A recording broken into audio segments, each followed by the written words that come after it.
Yes. Okay. What's going on, all you cool cats and kittens? It's your boy, Michael Gascon, the Horse Guru, and I am back for another edition of Horse Talk Live, where we will talk about horses that are alive. It's been that kind of day, huh? We'll give everybody a moment to hop on here, and then we will start breaking down videos. Tell us something fun you did today. Something fun. I got a good rope practice in. I worked on a saddlebred that I'm starting. I gated a lot of horses.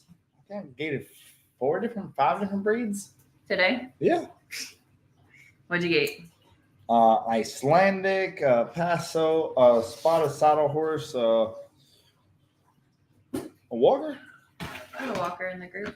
Yep. Yeah. You just got a Morgan cross in. A Morgan cross. Exciting. I know Morgan.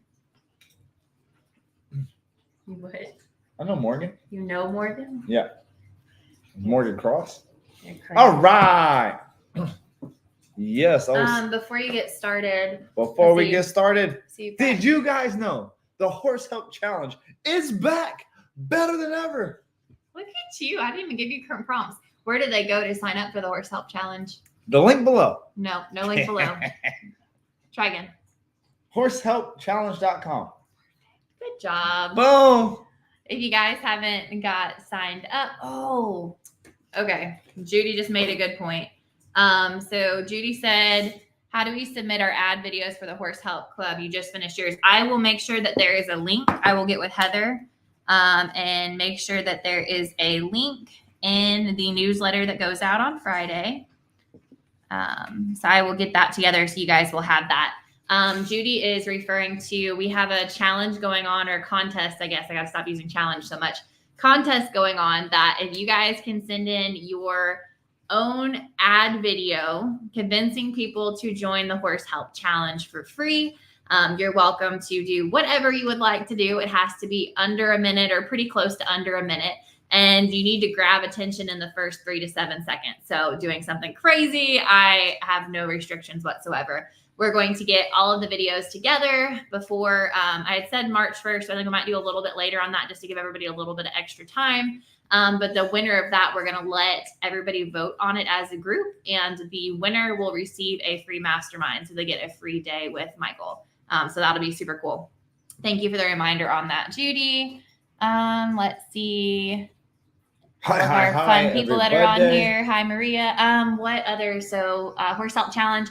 The other thing, if you guys had seen, I apologize for having 2 things going live at once, but we were on our girls' weekend this past weekend, and Brooke finally agreed to put together a course. So super duper excited about that. For those of you that haven't got to meet Brooke in person, Brooke is Michael's sister, my sister-in-law. She's our nutritionist. She is our rehab specialist. She's a silent genius. Yeah, like with everything. So the cool part about that is anything you think about horses that isn't, he's the horse guru when it comes to training. Anything else that happens in our program, Brooke is the rest of the guru. She's the other better half of the horse guru 95% of the time. And the other 5%, she's underneath the horse trying to beamer areas that might not be fun to beamer and dealing with all of the chaos. So she's putting together a horse owners course. And this is going to include not only everything we were planning to put in the new horse owners course or new horse owners retreat that we were putting together, but also 5 generations worth of her knowledge, her experience dealing with all, will you get out of my papers? Damn it. All kinds of craziness. We have the link inside the Horse Help Facebook group. The link is in the Horse Help Club Facebook group. And it's also going out via email for you guys to get signed up for that. We've offered a special opportunity, so it's not going to go live to the public until July 1st. But if you guys want to get in on the founding member special for that, it's $197 instead of $997. You get lifetime access to it, and it's going to be an ever-building library. So we are building that up with a select group of people. Whenever you apply on there, she'll be going through and selecting based on your questions, your feedback with different things, and selecting that group. to help her build that program with you guys as the priority, covering all the things that you want to learn first, as well as everything that she believes that you guys need to learn and would be super helpful. There's a lot of tips and tricks. I've shared some of those, but there's so many other things that I've learned since getting here that you will not find anywhere else in the horse world. And especially you won't find it from people that are willing to share it. So that's one of the coolest parts about being around Michael and being around Brooke and being around this family is they're not gatekeepers. They're going to share all of their knowledge that they possibly can, because at the end of the day, they want your horse to be the best trained, best behaved, and the best looking horse out there. So if you guys are interested in joining us for that, again, there's emails going out. If you're not on our email list, send us a message, a smoke signal. We can help get you signed up for that. The application that we have is just basic information, letting us know what your most burning question is in regards to anything horses, absolutely anything horses, and a little bit of information about you. So we're also working on putting together a live component up until July, where she's going to do some kind of Zoom call with you guys, kind of go a little bit further in depth, see what additional questions there are on topics after she puts the information out. So we're pretty pumped. It is going to be crazy, not just for our people, not just for you guys who follow us and support us, but to get that out to the world and be able to help people learn in a supportive environment, not have to feel like their question is a stupid question, or, even worse, not just your question being a stupid question, but throwing your question out there on Facebook and having people eat you alive for no reason. As you've noticed with all of our other programs, we are a drama-free facility. We do not do drama. We don't do hate. We don't do criticism in a hateful way. Everything that we're doing is providing a learning environment where you can feel comfortable, confident, and find success with your horses. So if you guys want that link, you can also comment on here. We'll make sure to get that to you as well if you haven't seen it in any of the other places. We made a pretty cool video today that we're releasing tomorrow, that's some of our favorite tips and tricks when it comes to your horse transitioning from the winter into the spring, dealing with some different things like thrush and funguses and rain rot, and how you can handle those in not only a quick way, but an inexpensive way. So super pumped, guys. If you have any questions, I will hop on here again at the end as a little reminder in case you have anybody hopping on late. You have like 45 minutes of videos to dive into and go through. If you guys have any questions, again, just holler at me and I will try to hop back into the message after the fact. Boom, boom. All right. I saw Brooke's thing on the hub and then it disappeared. So you guys should not have access to the hub yet. For those of you that have signed up and are getting in on the founding member stuff with Brooke for her course, you will be getting hub access on March 1st. We'll be letting you in there and letting you kind of look around as we start adding in those videos week by week and working with you guys in person. So, ta-da! Okay, you're good. You sure? That was I got it all out. I needed to talk today. Perfect. It's just been me and Brooke, and I don't want to overload Brooke with any more information than already is What? in my head. Brooke doesn't handle the talking well? No, she does great with it. So we are working on approaching obstacles. We are going to check out the trailer video. See what we have going on here. From both sides. I sent in a video last week showing that he's pretty good from the left, very resistant from the right. And you advised, after asking nicely, to speak louder. So we've been working on it this week, and here's where we are.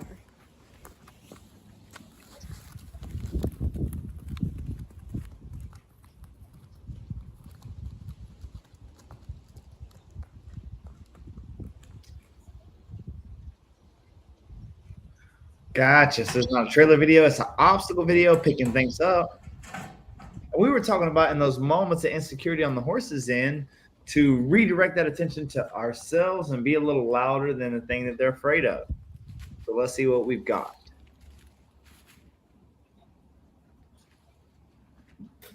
Very nice. Horse is looking good there, nice and quiet. Pretty good from the left.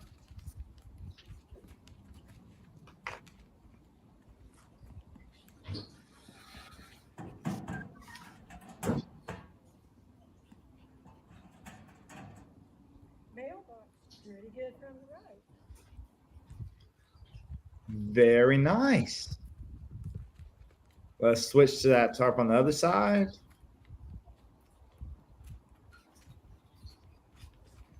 Oh, this is the moment. Okay. So that right side, left side look real good.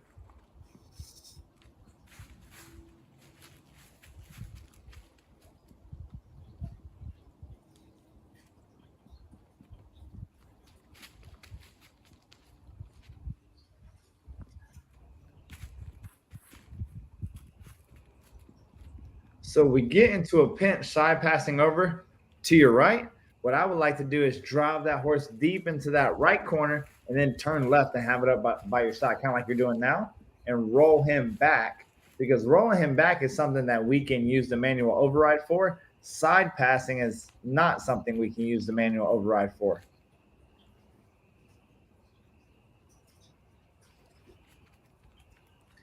And as soon as I get out past my foot, I'm going to work harder to make sure that I don't get past my foot with my head. Look on this side, you're not crossing your head over your foot. Anytime that you reach out to the side, because the horse won't get close enough when we reach our head past our foot and we grab it, that can be a problem. Was from the ground using a training stick with string or a riding crop. I don't know how to speak louder from the saddle. So from the saddle, the key to speaking louder there is we need to drive into that corner and do rollbacks left and right, face and butt until we get him where we want. If we try to argue with him with the side pass, a side pass is something that can get real explosive because you're capping. So we're really trying to get where we can just left and right, face and butt until you get him where you want. And then just keep working. I don't want you to reach past your foot to pick it up because I want you to be able to commit. And if you commit with your head past your foot, well, it's just going to be a problem. He's going to find a release by doing that.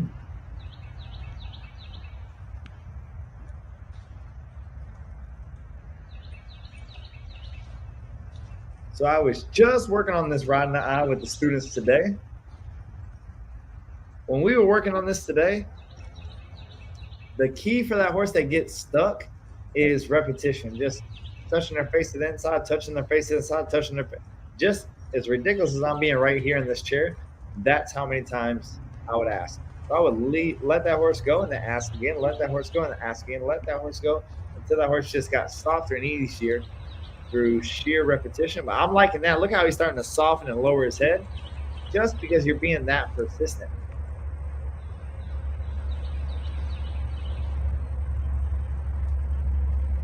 That's what we want to see. I like it. That looks a lot more consistent than last week. And then when you want him to make that circle bigger, grab a little bit tighter left rein and point him out to the left. There we go. Look, look. He wants to straighten up. You're not going to give it. You're not going to give it. Nice. Good, good. Way not to give it. Now, if you get a little tighter to the left rein, you can point him out to the left and that circle will get bigger. Just like that, but forward. Nice. If your reins were 6 inches shorter on that left side, it would make it a lot easier for you. It's almost as if you could guide him out there with that left hand.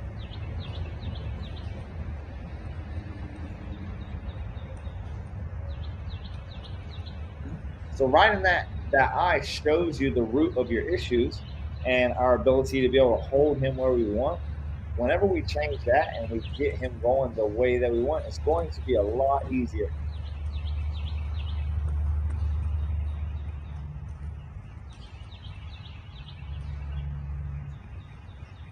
So now if they really start arguing and go forward and give their head, just start walking circles, doing spirals like you're doing. Just touch and release to the inside, touch and release to the inside. You're trying to get him soft through persistence, not through power. A lot of times when there's something there to argue against or fight against, they'll fight it. But if you touch and release and touch and release and touch and release and touch and release, it's hard for a horse to deal with that.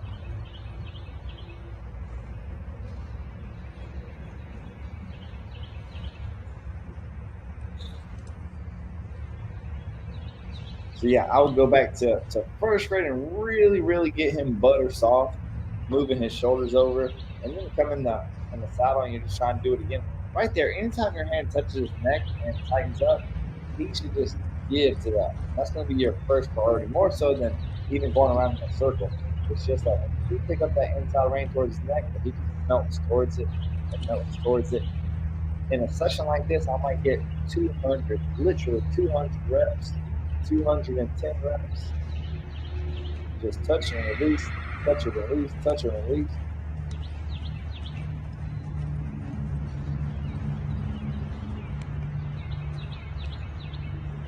After this one, he became the chosen one for the Horse Health Challenge. I like it. So right here, I'm telling you that outside rein is going to help you out a lot. You suck up that left rein a little bit.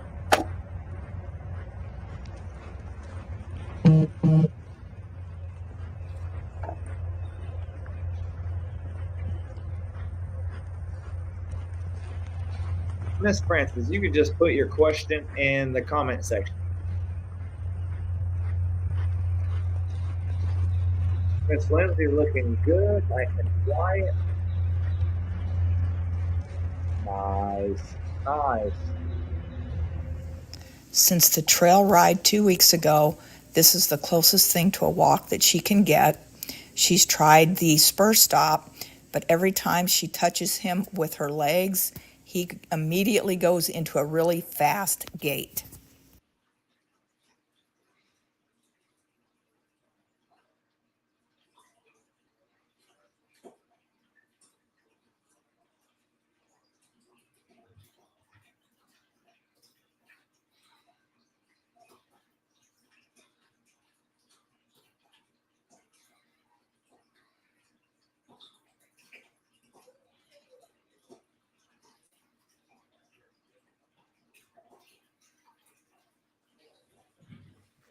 I don't know if I'm doing this correctly.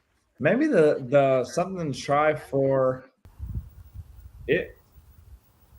I skipped ahead, I think.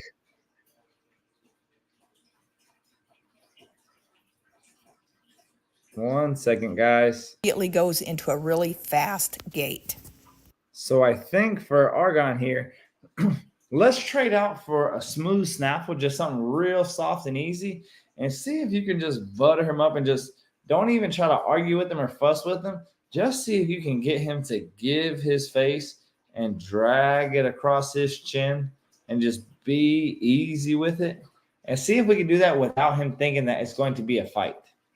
I have a colt I've been working that I've been doing just that. And I took the halter, anything that seemed like I was gonna reprimand him with it, and just made it softer and easier. And it came around no problem. Never given with me. Yeah, I'm assuming that's correct. All right, Miss Lori working on a little flexing. Pull this arm down.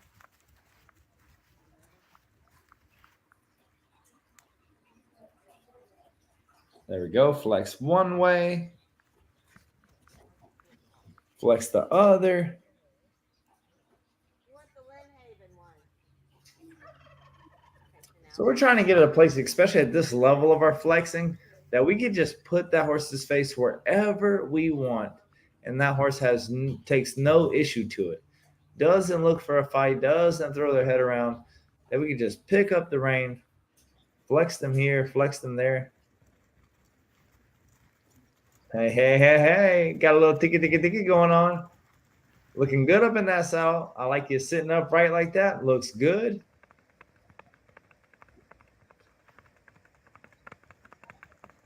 Making a little music.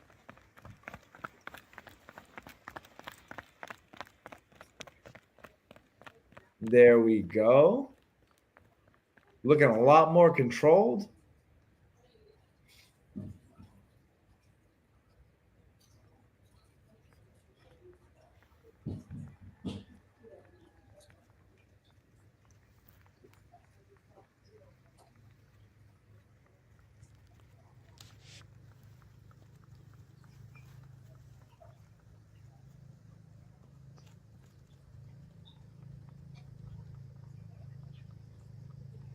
A lot better.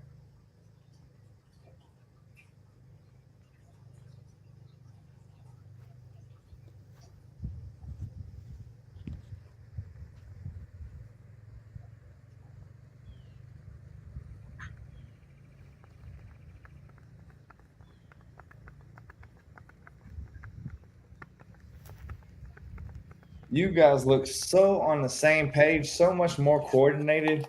I really like it. Miss Kelly.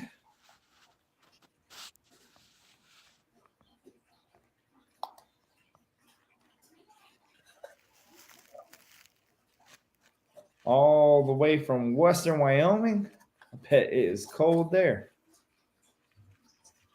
Looking good, Miss Lori.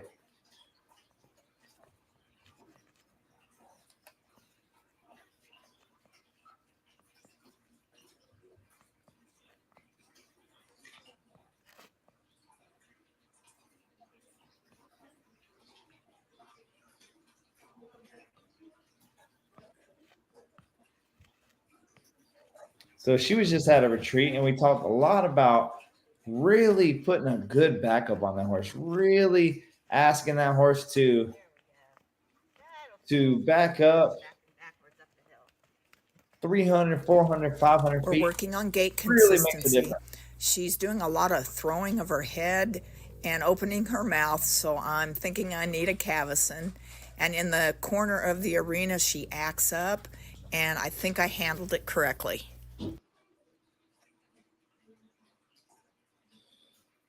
So probably right about the cavison. The next thing is kind of what I'm talking about, Argon, is that ability to just flex our horse from point of the shoulder to point of the shoulder, and just at some point we have to get them comfortable with our hands. So much of what you guys, with all the horses you're fixing and problems you're fixing, we don't want them to be comfortable with our hands because we want to give them a loose rein all the time. And the only time they get grabbed is when they get in trouble. As we go to finish a horse up, as we can look to get a horse more consistent and easier, we want to get to a place where we can flex them and bend them and hold their chin on their chest, and they're okay with it. So it doesn't have to feel like a repercussion. There you go, face back up to the left. Awesome. Facing butt to the left. So even if you're in a frame, sometimes you have to give up that frame to get her facing butt the way that you want. I think after the past couple of days of working with the students, I'm going to come up with a new class called Finesse or Finish Work. And it's just that. It's how do we change the conversation from you get reprimanded if you do the wrong thing to, hey, we can have a conversation where I can flex you or hold your face or put you in a frame, and you can be okay with that without getting fussy and having that kind of mental change. A lot of people think that's how they want to train a horse, but training a horse like you have velvet slippers on, velvet gloves on your hands, only works if the horse is really respectful. So now once we get to a place where the horse is really respectful and they're trying, that's when we really need to get into that flexing real slow, flexing real easy, starting to put equipment on them that's He's soft. been mostly ridden by the kids the last couple of years in the fun shows, and I'm trying to get him a little more soft and collected and consistent in his gait. He has gone through the Respect series, but he definitely needs work. I think I have a project. Miss Barr, picking up another project. It gets addictive to see that growth curve. It gets addictive to see those horses getting better. Next thing you know, you're riding your crazy Uncle Bob's horses. You're riding your neighbor's horses, your pastor's horses. Anybody who has a horse, you're like, hey, I'll ride that thing. Well, that's how you know you're hooked. You're a mechanic and you like to see the vehicle get fixed.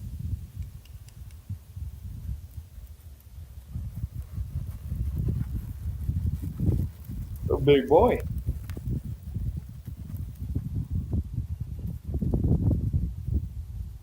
Like the low hand, working on the softness. His nose is pointing towards the ground.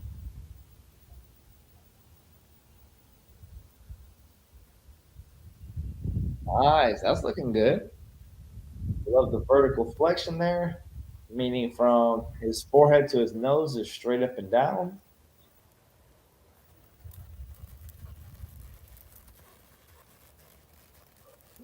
Yeah, I'd say it's a little different than Chica for sure. Looks like his mind's working just a tad bit slower.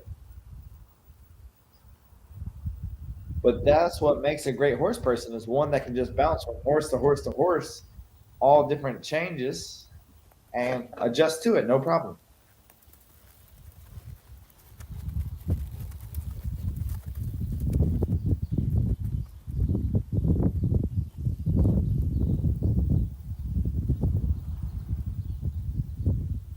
Looking good, looking good. 1, 2, 3, 4. 1, 2, 3, 4. That's what we want to see. Notice how she has her legs wrapped up around him, driving him towards her halter.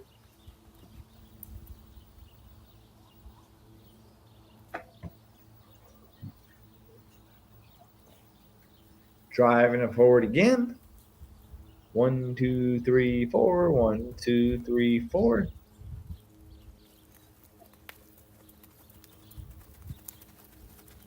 Good, good. Looking real nice.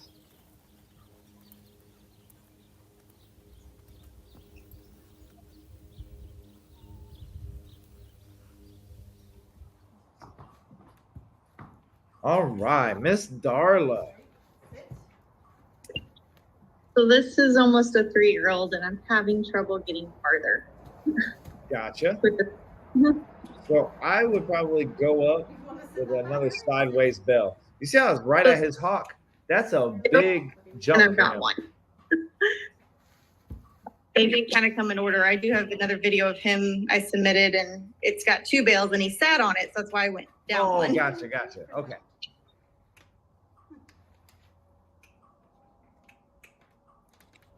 And he tries to climb it, and like Yeah. it's gonna slip. I don't know. Like All kind of weird things happen whenever we get under their comfort zone. You know, whenever on a sit down, when we get under their comfort zone, they feel like they have to make a big leap of faith to sit down on it. They start trying to step up on it. They start slipping. They start pushing forward. They sit crooked. They get their feet up on it. All kind of weird habits happen. So I really try to have that horse ingrained sitting down on the highest couch that I can. And I just want it to be so ingrained that we don't even have to think about it. And then once they have that, you could just point them and they go sit down by themselves. That's when I really start trying to lower it.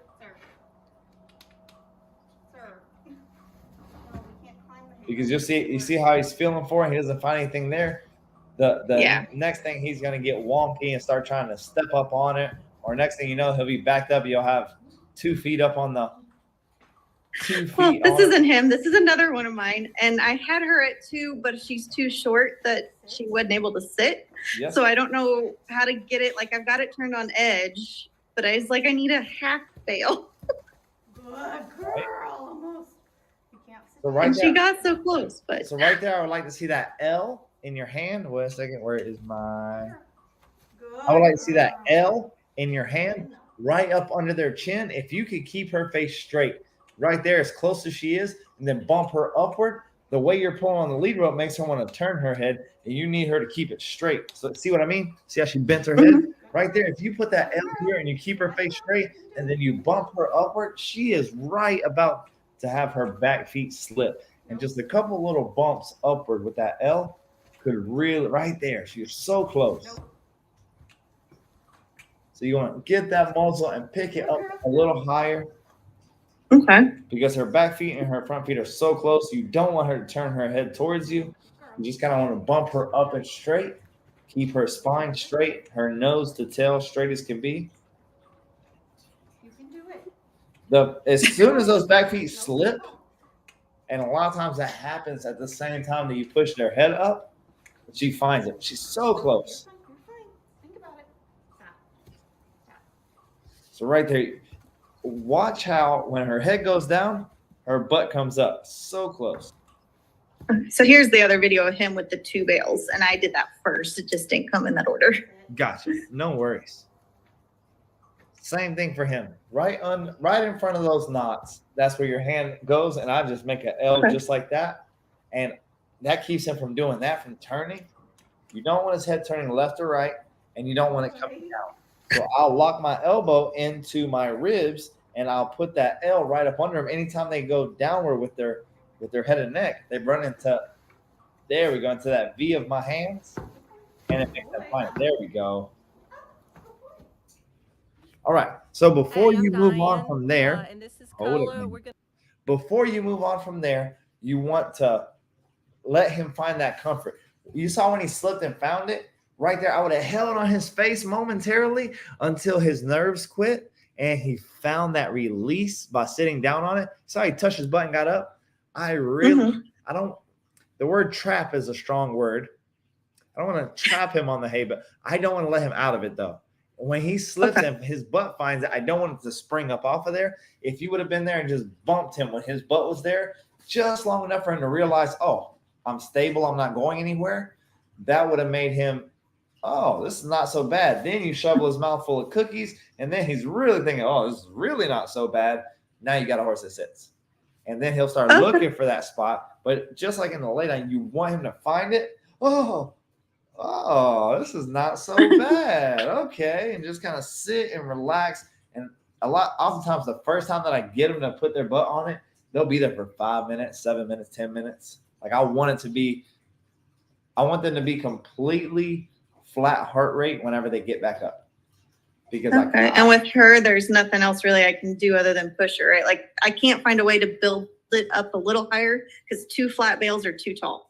Yeah. So you're just getting in a place where you're getting in between. Another thing that I've seen people do is put a couple feedbacks down under the bell, and that works kind of like a half bell. Oh, okay. I might try that. You know, she won't notice. Thank you. She won't notice the difference, but you just make it kind of like the same size as the bell, and you put the bell on top, and they don't really notice the difference. But again, try to keep your horses straighter and try to bump them up. The easiest way I found is you're standing off to the side, but you've locked your elbow into your ribs, and you've made an L here with your hands. And when they go to put their head down and pick their butt up, you say, and you pick their muzzle up. That's going to cause their back feet to slip. And when their back feet slip, that's really going to get them to sit down and find that comfort zone. Thank you. No problem. Good luck. Thanks. Miss Maria said, Michael, when bumping up on the sit, is your hand placement under the lip where the curb chain goes or under the throat latch? Under where the curb chain would be, if you have a clip underneath your halter, right in front of that clip. And I want it to go right under their chin, and you're trying to keep their nose up. You're trying to keep their head up and nose up. Oftentimes, where they point their nose will dictate if they sit or don't. If you let them put their nose down, their weight will shift to their front feet. They won't sit down. If you can keep their muzzle upward, they'll push the weight to their back feet. And when that happens, their back feet will slide. They find the sit, and that's where they get the release.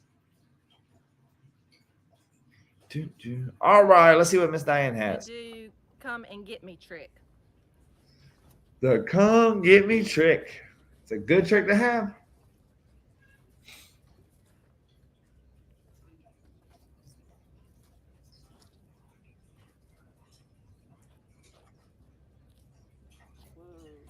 Miss Diane, I've never seen your place before. It looks good out there. I like that arena.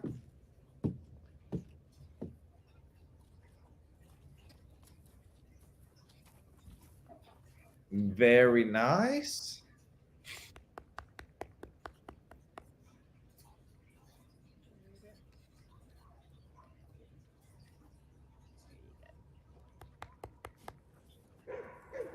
Very good. Come give me trick.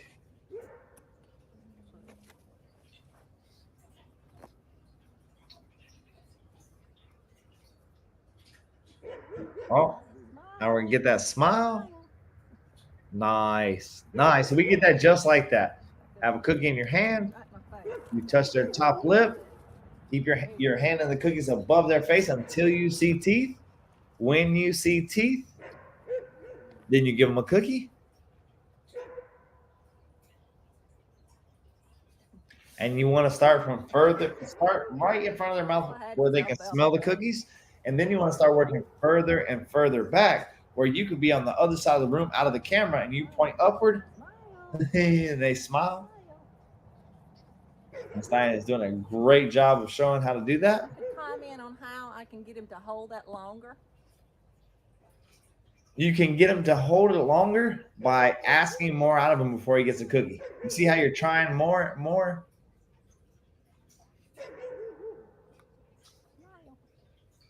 So put a count in your head. So you can say, okay, you got to hold it for a half second. And he doesn't get a cookie unless he holds it for a half second. Then you say, hey, I'm not going to give it to you unless you hold it for a full Hey, second. I'm Diane. This is Cola, and we're going to do Liberty. Oh, doing some Liberty work.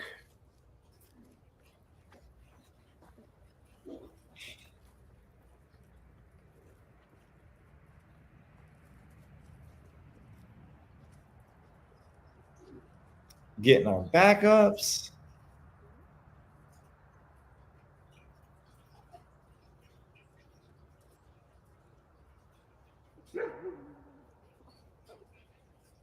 Side passing over, now you're pushing away. Go.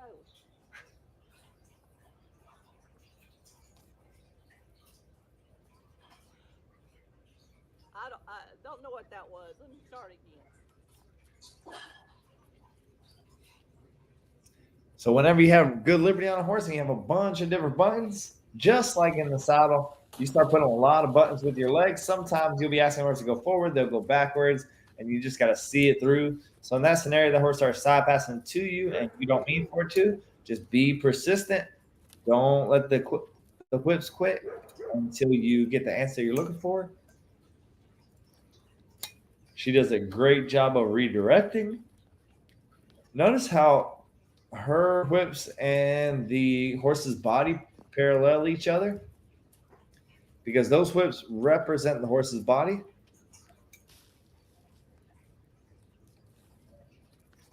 I just had somebody at the last retreat that we were at. They brought a horse named Whiskey, and we had a dance off. We had a gentleman from Texas with a quarter horse, and he had a real good Liberty, real good bridleless at the retreat. And everything he did, I tried to one him up. Everything that I did, he tried to one me up. And I was on Fandango, and he was on Whiskey, a cutting horse. And we did bridleless, we did spins and backing, and then we got into our Liberty work. He had some pretty good Liberty. And we were both in the little round pen at the same time. And both of them, it just looked like a dance-off to me. And we were doing a lot of this right here. I like how you're drawing them in. Look how whenever that horse loses interest, she leans off to the side. That's putting pressure on that horse's butt, really drawing that attention back to us. That's what we want to see. See her step off right there. What she's suggesting is, hey, horse, look at me. Because if you don't, I might spank you in the hiney. Then the horse looks in. He's like, oh, look at me on the camera. Now she's creating a little draw. See her going backwards there. There we go. Now we're connected again and in that circle.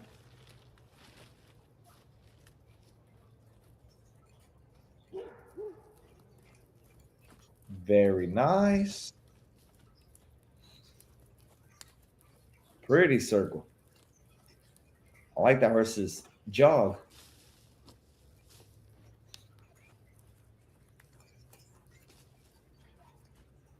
Direction change. Now just imagine Miss Diana, a flowing white dress and dark house with spotlights, a song, Whitney Houston maybe, 10,000 people in the stands. Y'all can be performance.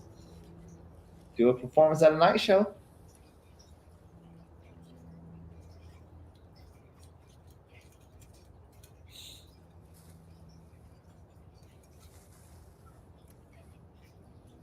My name is Diane Sproul, and this is my 10-year-old quarter horse Cola.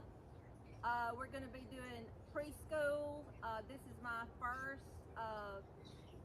attempt doing videos and challenges, so I'm open to any suggestions where I can improve. Thanks. All right, we're going to do a little preschool. Cole here does great Liberty. So we'll see if our Liberty horse is willing to move away from us. A lot of times switching gears and telling that horse to move off can be difficult. She looks like she's doing pretty well.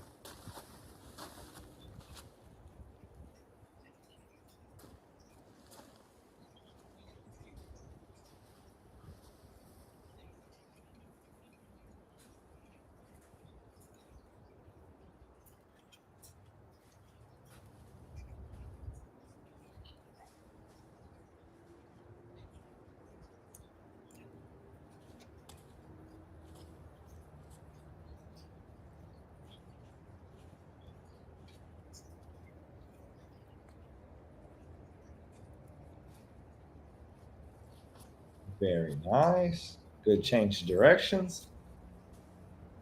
So usually your Liberty horses give more trouble than this for that send off with as much draw as they have.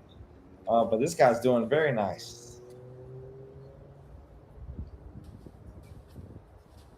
Over the obstacles, no problem. And whenever we do preschool and we're sending them off, we're just seeing it's really a good telltale sign of how they feel about us. If they're willing to run us over or run at us over a little tarp on the ground, that lets you know if they get scared, they were going to give you a problem. Very nice work. Next video will be kindergarten.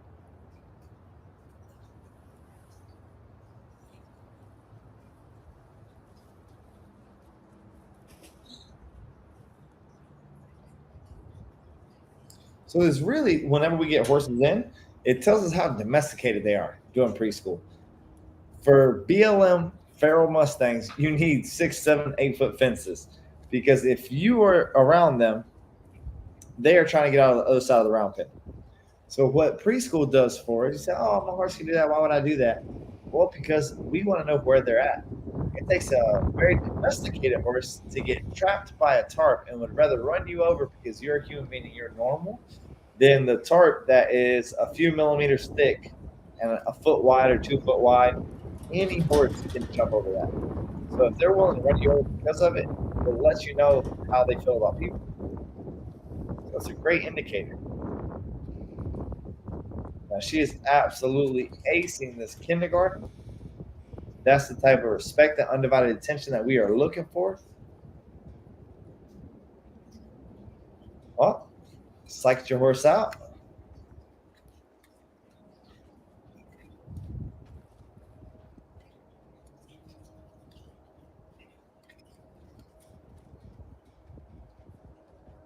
Miss Patty, if you have a question, feel free to just put it in the comments there below.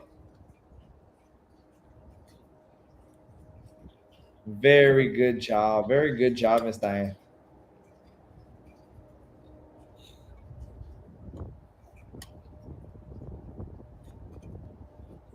That looks like a horse I want to ride. Next is first grade. I love it when the horses look relaxed and easy.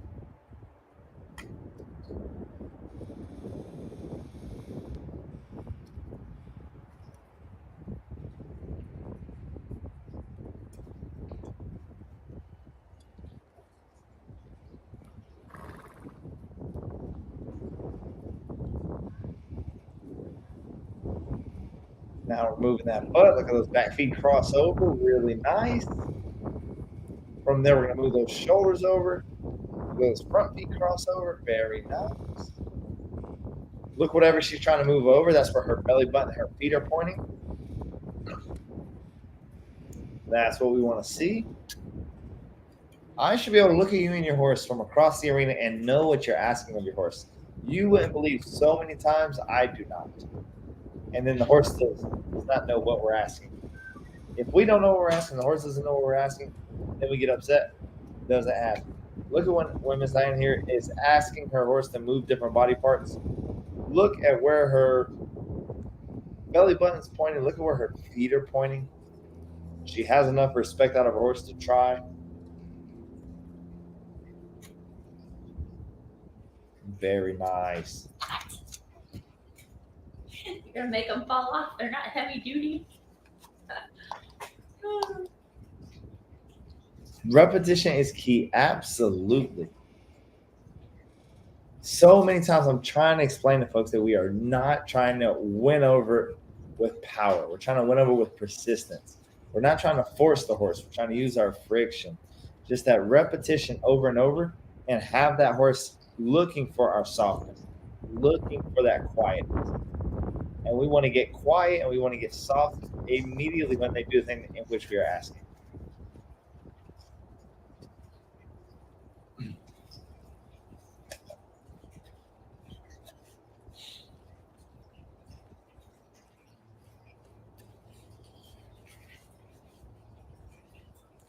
This horse is looking really good. It's a good duo together. Giving us horse goals. If you get your horse looking like this before you ride as a young horse, your riding process is going to be so much easier.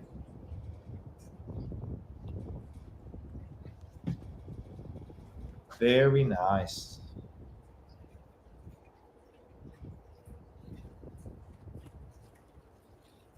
I love the consistency. I love the clarity.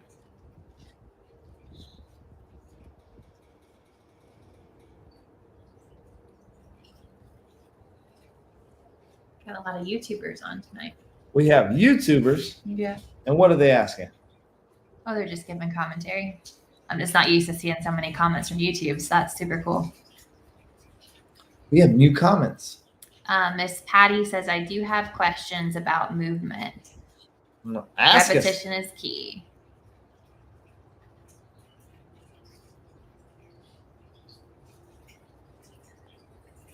I like your matching ensemble, Miss Diane. Did you answer Maria's already? Yes. Okay, you already got those. You're on it. Another one higher for Miss Francis. There's another one higher up from Miss Francis. Yes. If you could read it to me. How high up? First, Francis, and you see a question. Okay. There we go. Okay. Next, we're going to Says, oh, it cut it off. second and third grade. Second and third grade for Diane. I have a new pony. I've successfully put him through the Respect series. He's been on 3 trail rides with no spook, cross creeks, logs, mountains, and bikes. When we came out of the woods and were standing there talking, he jumped to the side and bolted. I tried my emergency stop and almost got it. Boom, on my butt, and he ran a few feet away and stopped. The only thing I can think of is that saw the shadows on his ground were pronounced and moving. He also is afraid to enter light space into daylight.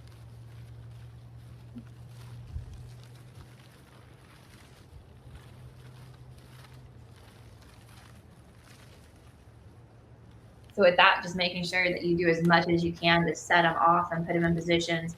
So the things that you're having no issue and no spook, no resistance, you probably just haven't pushed enough out of the boundaries where they're not looking for anything to grab their attention and want to go off. So going above and beyond with scarier things, spookier things, getting them even softer. If you still see an issue when it comes to like daylight changing and different things with shadow and depth perception, you can also have your vet do an easy vision check too, just to be safe. A lot of times we see horses that have issues going into different lights like that, just making sure that there's not something with that going on too. But for the most part, it's just pushing when they get so relaxed and so chill because they've been there, done that. You've got to keep looking for more and more things that can either make them uncomfortable, put them in a position where they really have to listen to your guidance and to your judgment to try and avoid getting into positions like that again. Hopefully you're okay.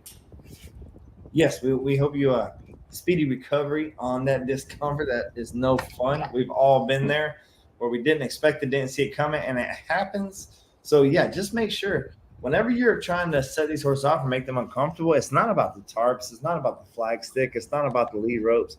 It's about looking for them to be uncomfortable so that we can handle and deal with that discomfort.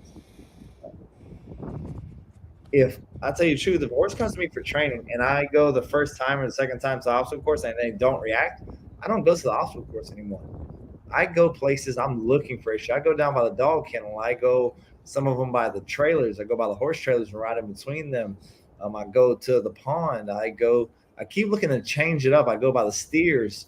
I keep going around until something sets them off.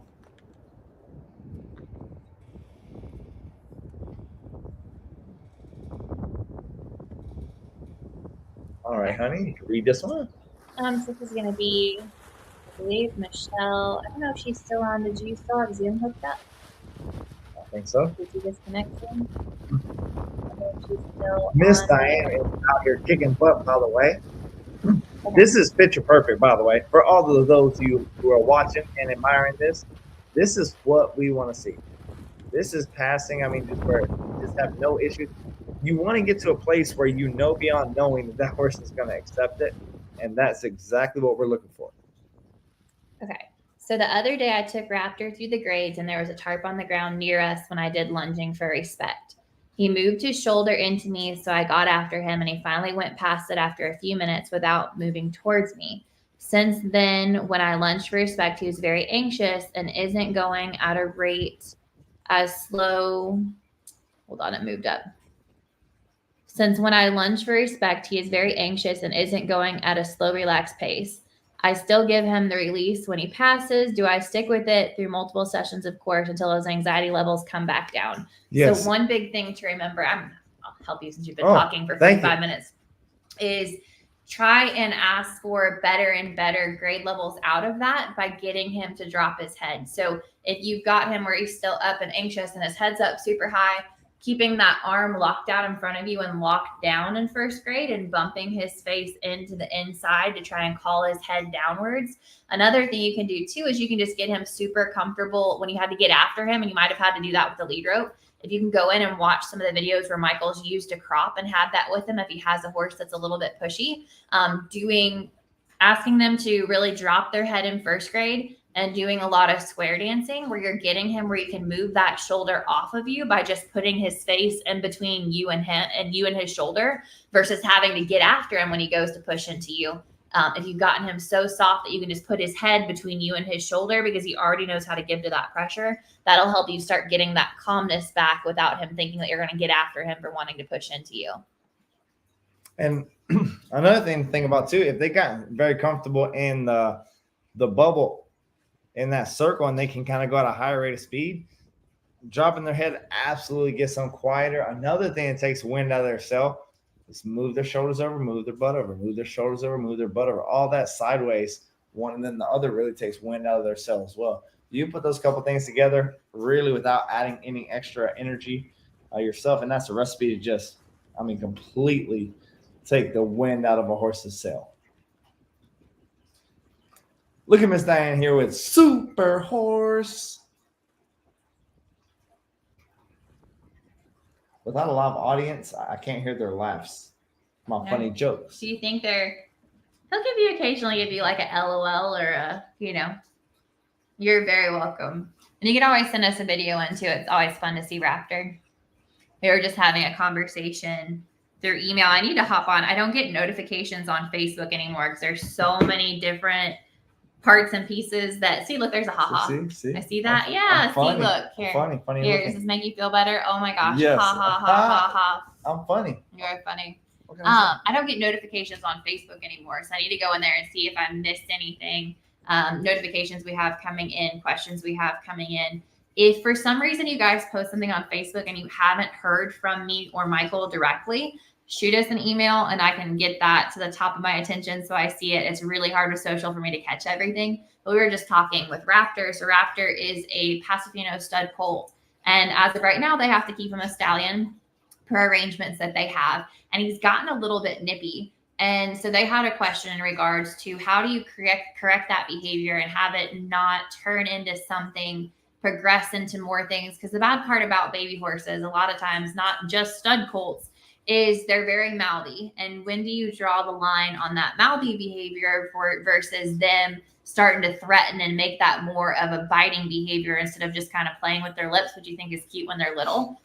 Everything that comes back to those behaviors is all about your safety and your well-being. So what seems cute right now when they're doing it on other things, lead ropes, jackets, things like that. But the second that starts threatening your body parts, your personal space, you want to go ahead and establish that from the beginning because you're setting them up for success for the rest of their life. So even if you just decide when he gets older that you don't want him, everything that you have done in his past and his behavior leading up to this is going to help set him up for success for the rest of his life.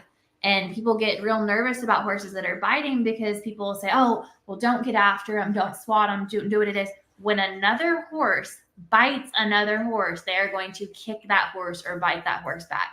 You are not going to hurt that horse. Your bubble is sacred at all times, from their body, from their mouth, from their legs, from them pushing their shoulder into you. That same behavior that you have when he tried to run you over in first grade, that same approach of that. Don't be afraid to do that when they try to bite you, try to nip you. Don't be afraid of that pressure. When I was a young boy, oh gosh, and the testosterone got into me and I started getting a little nippy, my abuela had a chancleta, which is a sandal, and she could get it off of her foot and in her hand so quick. Now I don't look at Miss Diane there. Pop on a whip. That's what I'm talking about. I'm pretty sure Diane was the instigator of the whip popping that happened at one of the last retreats. Now, not that you need a chancleta because I don't like to go barefoot, but you can just use your good old handy dandy ball cap and you say, "Oh, don't you ever bite me!" Crazy. A little ball cap therapy, and you will teach a stud colt to not nip at you anymore. Just like that chancleta taught me to be a very humble young man. And those behaviors are fixable. Like even if they've gotten away with things, if it's been ingrained, like we have an off the track thoroughbred that I was going to do the retired racehorse project with, and they sent him with a stuffed animal. They're like, here, let him bite this instead of you. We specialize in problem horses, and we've had more than one client come in that has had a mastectomy because of losing a breast from a horse that bit her. We've had 2 clients that have had that happen. A pec muscle get torn out of somebody's skin off of their body. You see somebody's trap get pulled from the bone because the horse reaches over top and picks them up by their trap, or a tricep get caught from getting bit in the back as they were walking away and didn't see it. Guys, that's not a game you want to play. Horses can bite each other, and horses are covered and wrapped in horse-hide, so they can handle it no problem. You, ladies and gents, are not. And what is just a game and cute to a horse will break you. So take it real serious, be upfront. And the great thing about it being a young colt that doesn't have that horrible behavior is just with a little ball cap therapy, just loudness, like just shenanigans in a stern manner will shock them and amaze them. When you get them, sometimes when they come to us and they've been bottle fed, or they've been orphaned, or they've been through 3, 4, 5 trainers, and they come with that inflated ego, that little ball cap therapy is not. They're going to come through that crop. They're going to come through that whip. They're going to come get you because they know that they can. And on those horses, I mean, it is just another level that you have to take it to get them to take a step backwards. So while the chips are down and the horse is small and young, go ahead and let them know who's the boss. Tell them you're mama bear and you're going to roar if they give you trouble. Linda has a good question here. She says, does this also work to knock off kicking between 2 horses tied alongside each other at a trailer? So think about 2 dogs in a fight. They are locked in, tunnel vision. They are attacking each other. Horses are the same way.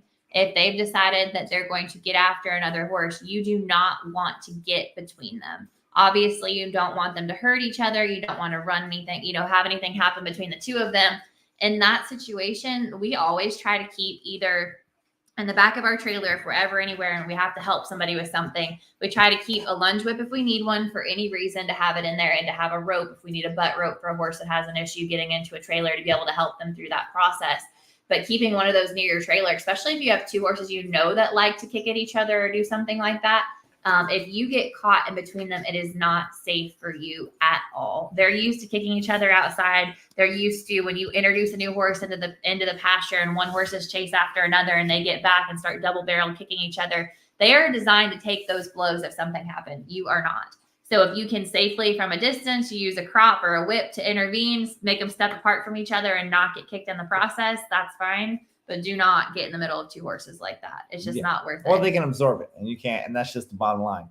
People, a lot of times when they see what we do for a living, but you're so abrupt, you're straightforward to it. When you are on the road and you are doing 40 clinics a year, 40 stops a year, you're seeing 400 or 500 horses. You're also seeing in those 400 or 500 horses 400, 500, 600, 800 owners. You're seeing husbands and wives. You're seeing people around. And the amount of injuries that you see about, the scars that you hear about, the pins and the bones and the stuff that were put back together, the stitches from hide on a person that has been ripped open by kicks and bites and strikes, people unconscious, people with brain bleeds or back problems or busted pelvises. This is not a game. It's very similar. I don't say that to make it scary. Don't say that to make it scary, but we do want you to have in your mind that very similar to driving a car.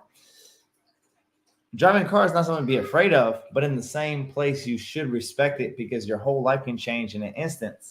So definitely driving is to be respected, and horses are the same way. They can kick each other in the mouth and have no problems. Uh-oh, did she just break in here? She just, come here. Come say hello.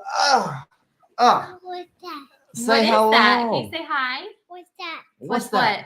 This horse Those are people talk talking to us. live. What's that? Miss Victoria says, what about the young 4-year-old horse that randomly crow hops under saddle? What's that? Any tips to help her stop from What's doing that? this? Yeah, so it's going to be the same thing. What's Victoria's going to that? be going back. So most of those horses What's that, Daddy? what is that? That's the Horse Talk Live. Can you say Horse Talk Live? What's that? Why? Good job. What's that? Good job, baby. What's that? We're going to take those horses and we're going to take them through the program. Most of those horses are going to end up failing first grade. What's that? Once you get through that and you start going through different grade levels and you get them where they're passing, one of our favorite things for horses that like to think about bucking or crow hopping is we have them so soft in the face that you can literally just disengage their hind end just a little bit. And they're already thinking, whoa, this is way more work than just going forward and doing what I'm supposed to do. And then we get into more drills, like we have power of a circle, which is really fun for those horses that need to feel engaged, but you don't want to just take them and let them free run or free canter. You're giving them purpose. You're giving them some kind of direction, and it's letting you get really comfortable pushing for more speed and being able to turn them in a circle, pushing them for more speed. So it's just the same process taking them through. If you're not familiar with our program, instead of having videos and videos and videos and having to spend hours and hours and hours, we literally have preschool through 12th grade that we take the horses through every grade level, step by step. If you haven't seen those videos or been a part of that yet, you can go to horsehelpchallenge.com. You can get in for free. You can already get immediate access into the days 1 through 30, and you can start pre-watching some of those videos. So the first day 1 through day 14 is going to be the first part of that. So it's going to be preschool through 12th grade. And then you're also going to do Horse Help College, which is the next grade level's power of a circle, like I was just talking about. You can get in and access all of those videos for free right now. And then we're going to actually go live with you in April and answer questions and go in depth on horses that have never been through the program before. You guys are going to see so many problems solved in person live. Yeah. On the Horse Help Challenge. It's going to be crazy. So make sure that you tune in. Make sure you're signed up because we are here to serve you guys. We want you to be safer. What we're trying to give to the horse industry is we want the horse industry to be safer because we were here. We want people not to have to feel the pain that we had to feel to learn what we've learned. And hopefully they can heed our warnings and get to their destination without getting in any crashes along the way is our goal. For sure. We want to change the lives of 1 million horses and their people. And Victoria, if you have any issues getting signed up for that, just let me know and I can help show you where everything's at. How do you submit kindergarten if you don't have a round pen? So if you don't have a round pen, then you don't have to do preschool. Kindergarten you have to do. So kindergarten is them backing out of your space. If you don't have a round pen, preschool is the first step. You can skip that and go straight to kindergarten. Just understand that you might have to be a little bit more forward with your horse to get them to back up out of your space and respect your bubble. But we have videos already in there right now that you can watch on the horsehelpchallenge.com to get signed up for that. And then we're going to go in person and show you 3 more examples. We'll have a hot horse, a cold or a duller horse, a gaited horse, and a colt start to go through that same program. Let's see. So quick recap. So we have the Horse Help Challenge. If you guys haven't gotten signed up for that, if you upgraded to VIP, we are packing all of those boxes. We are planning to start sending those out after March 1st. So you'll have all of your stuff that you need to have a great time, start documenting everything. We have these cute little signs. We have back to school stuff. It's going to be so much fun. So we're working on getting those packages together and adding more things in there for you guys. The hub's going to look a lot different come March 1st because we're adding in all of the scoring. We have a leaderboard, so you get points for all the things that you do. It's going to get a little competitive, so we have some pretty cool prizes for you guys. In So success with these horses, there is no easy button, but this Horse Help Challenge is the closest thing to it. Yeah. Because it is like a roadmap of all the things that I've messed up and done wrong and got hurt with and kicked with and bit with and ran over with and drug with. Everything that can happen with a horse, I've done it. And I'll tell you the things not to do so you don't have to feel that pain. So it's the next best thing to an easy button with your horse. perfect. Now, all you got to do is do what it do. We do need an easy button. And then one more thing, if you guys weren't on here at the beginning, Brooke, Michael's sister, our nutritionist, rehab, everything guru, is putting together her first course. And if you're interested on being on the ground level of that, being responsible for what videos and topics and things are going to be covered and get to be a part of the behind the scenes as we go through the process. We have a couple spots left available. There is an application on the Horse Help group if you're not in the Facebook group for Horse Help or in the Horse Help Club. And we're also sending out another email tomorrow. Midnight is the deadline to get signed up. The actual program itself to the public will not release until July. So you have the whole spring to get in on that, the whole first part of the summer to get in on that and be watching those videos and putting all of that into action. She'll be having a spot where you guys will submit in information about your horses, before pictures, so you can kind of track your journey along the way, whether you're working on nutrition, working on rehab and conditioning. If something is easy today, one of the things we were talking about that's going to be in there is when it comes to fencing, and Brooke is like the queen of making everything super hot so your horses don't try to escape or get into things they're not supposed to get into. Things about you wouldn't think about cleaning a stall, grooming tips. You ask it, you think about it. We are going to make it come into fruition and answer all of those questions that I wish I could have asked somebody in the process, made my life a little easier. If we can take a couple steps off of your journey to be able to go through that and to be able to just enjoy your horse and have fun, but also be able to have some money saving tips. So a lot of what Brooke does, we're used to having over 100 horses on the property here. So being able to figure out what's the easiest thing for us to be able to do and what's the most repeatable for you all to be able to do at home with your horses. What's the most repeatable thing that you could go out and have access to when that comes to supplies, when that comes to nutrition? How can you make horses more affordable where you're getting the same results that you would if you spent 10 times as much? How can you do that and still have the same quality of products and same quality of results with your horses? So excited to share all of that along the way. If you guys have any questions, if you're not in either of those Facebook groups, or if you're not on our email list and you want more information about that, you can send an email to info@gethorsehelp.com and we can get you signed up for that, get you all the information that you need, and be ready to rock and roll come March 1st. So many fun things coming for you guys. We're super excited to have you here along the way. And we can't thank you enough for joining us every week and hanging out with us. And we will be back next week. Hope you guys have a wonderful week and we will see you later. Thank you.